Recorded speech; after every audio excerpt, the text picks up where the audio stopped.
The first time Melissa got zapped by my power box, her scream was so piercing it sent a flock of crows scattering from the oak trees and startled my old mare, Daisy, into kicking over a water trough. I'll admit, I shouldn't have chuckled as hard as I did, but after months of her pilfering electricity from my ranch to fuel her ridiculous backyard oasis, the jolt felt like the universe tipping the scales back toward justice. It wasn't just a shock, it was a reckoning, complete with a crackle and a spark that lit up the night like a firecracker. And trust me, it was a long time coming. I run a modest cattle operation on the edge of Willow Creek, a dusty little town where the horizon stretches wide and the line between rural grit and suburban pretension blurs just enough to cause trouble. My spread's been in the family for 3 generations, 120 acres of rolling pasture, a weathered barn, and a house that creaks like it's telling stories of better days. It's not much, but it's mine and I work it hard. Irrigation pumps hum through the summer. The greenhouse keeps my herds alive through winter, and the electric fences keep my herd from wandering into town. I know my power usage down to the kilowatt, so when things started going haywire, I knew something or someone was off. My nearest neighbor, Melissa Hargrove, moved in about a year ago.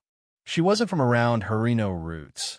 No history, just a city transplant who'd snagged a McMansion at the end of the lane and decided she was the queen of our little corner of nowhere. She was all highlights and high heels, the kind of woman who'd never touched a shovel but could lecture you on curb appeal like it was gospel. The moment she rolled in, she took over the HOA-less an election, more a coronation, and started issuing edicts about mailbox colors and grass height. But her real pride and joy? A hot tub that looked like it belonged in a Vegas penthouse, not a sleepy cattle town. It was a glowing, bubbling monstrosity, decked out with LED lights and a sound system that thumped bass lines across the fields at all hours. She called it her retreat. I called it blight on the landscape. For months, she'd been dropping hints about how her electric bill stayed suspiciously low despite that hot tub running nonstop. "Oh, it's energy efficient," she'd say with a smug little laugh, flipping her hair like she'd invented the damn thing. I didn't think much of it at first. People lie about dumb stuff all the time, but then my own bills started climbing. My latest one hit me like a punch to the gut. $450, triple what I'd budgeted. I run a tight ship, cows don't care about luxury, so I knew it wasn't me. I blamed the utility company, then a faulty pump, then maybe my cousin Jake crashing in the barn with his space heater again. But the truth hit me one night when my power flickered out completely, plunging the ranch into darkness, while Melissa's place glowed like a carnival midway. Suspicion gnawed at me, so I set up a trail cam by the barn, angled toward the power box on the edge of my property. I wasn't expecting much, maybe a raccoon chewing wires or a storm knocking something loose, but what I caught was better than any late-night TV drama. There she was, Melissa, queen of the cul-de-sac, sneaking across my land at 2 a.m., in a satin robe and fuzzy slippers, dragging a bright yellow extension cord like she was on some covert mission.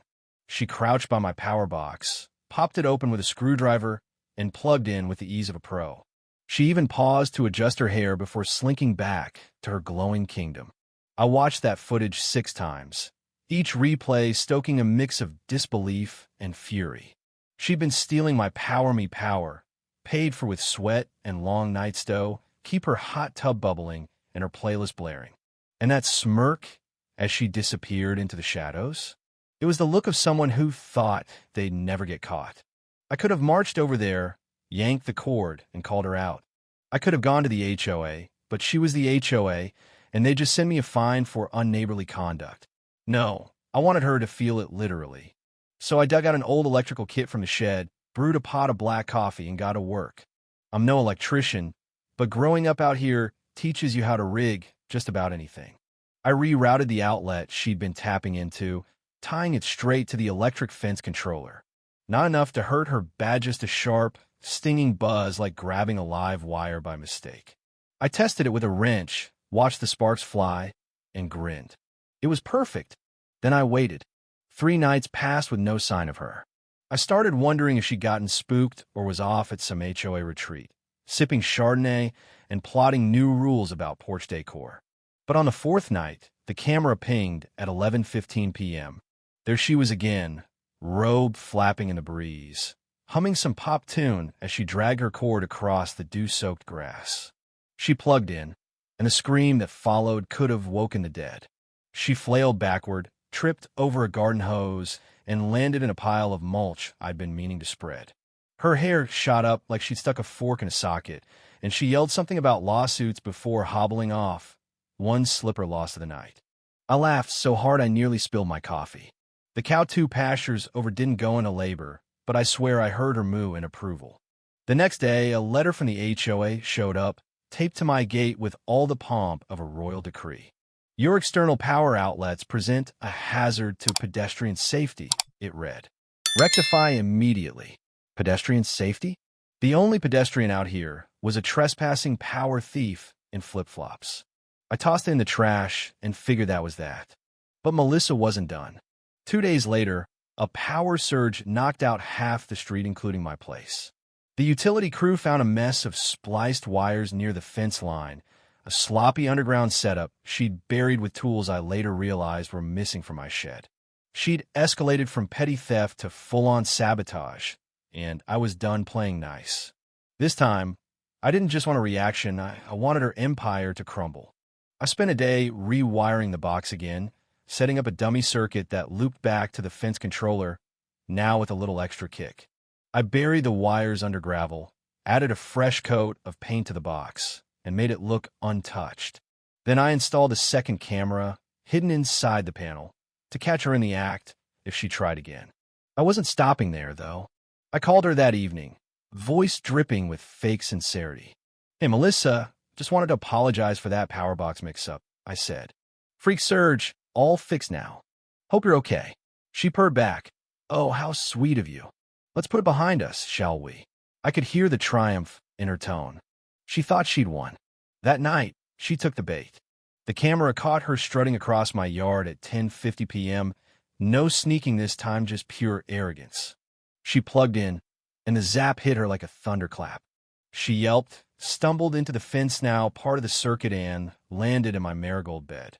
She scrambled up, robe singed, and pulled out her phone, shrieking, I've been assaulted. I'm going live. I watched, dumbfounded, as she streamed the whole thing, trespassing, stealing, getting shaketo, thousands of viewers. I uploaded my footage in response, and within minutes, her comments turned from poor you to wait, is that her power box? By morning, the clip was everywhere, local forums, ex-posts, even a news site calling it the hot tub heist. The HOA called an emergency meeting, and Melissa's reign started to unravel. The board was split, half mortified, half furious, and the electric company launched a fraud investigation after I sent them my tapes. She tried to spin it, claiming it was all a misunderstanding, but the evidence was ironclad. Then came the real twist. During a heat wave a week later, my greenhouse fans failed, and I lost $800 worth of seedlings. The utility tech traced the draw to a new junction box she'd buried under my fence linea felony-grade setup, wired to siphon power indefinitely. That was it. I'd had enough. I rigged the southern fence with a remote kill switch and a new loop that ran just inside her property, hidden by her own hedges. The next Friday, she threw another HOA party, tiki torches, karaoke, the works. I watched from my porch as her hot tub bubbled and the lights flickered. When the draw spiked, I flipped the switch. The music died, the lights winked out, and chaos erupted. Melissa slipped on wet concrete. A guest fell into the hot tub, and a tablecloth caught fire from tipped-over candles. The camera caught it all, her flailing, the screams, the flamingo-shaped meltdown. I sipped my coffee and let it play out. She showed up the next day with 2 HOA cronies, accusing me of electrical harassment. I handed her a USB drive with every frame of her crimes and said, send that to your lawyer. She stormed off, but the damage was done. The video went viral, 50,000 views by noon, a local headline by dinner.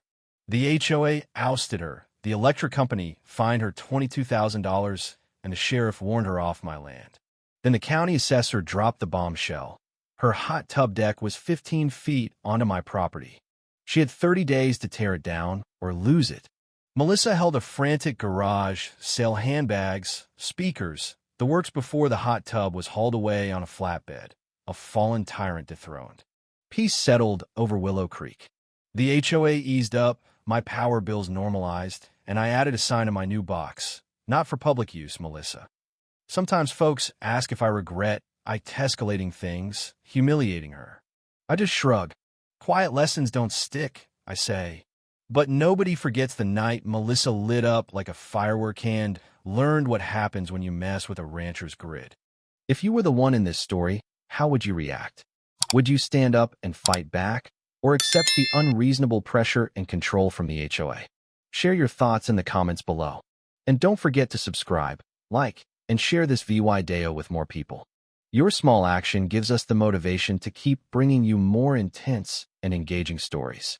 Thanks for watching, and we'll see you in the next VY Deo.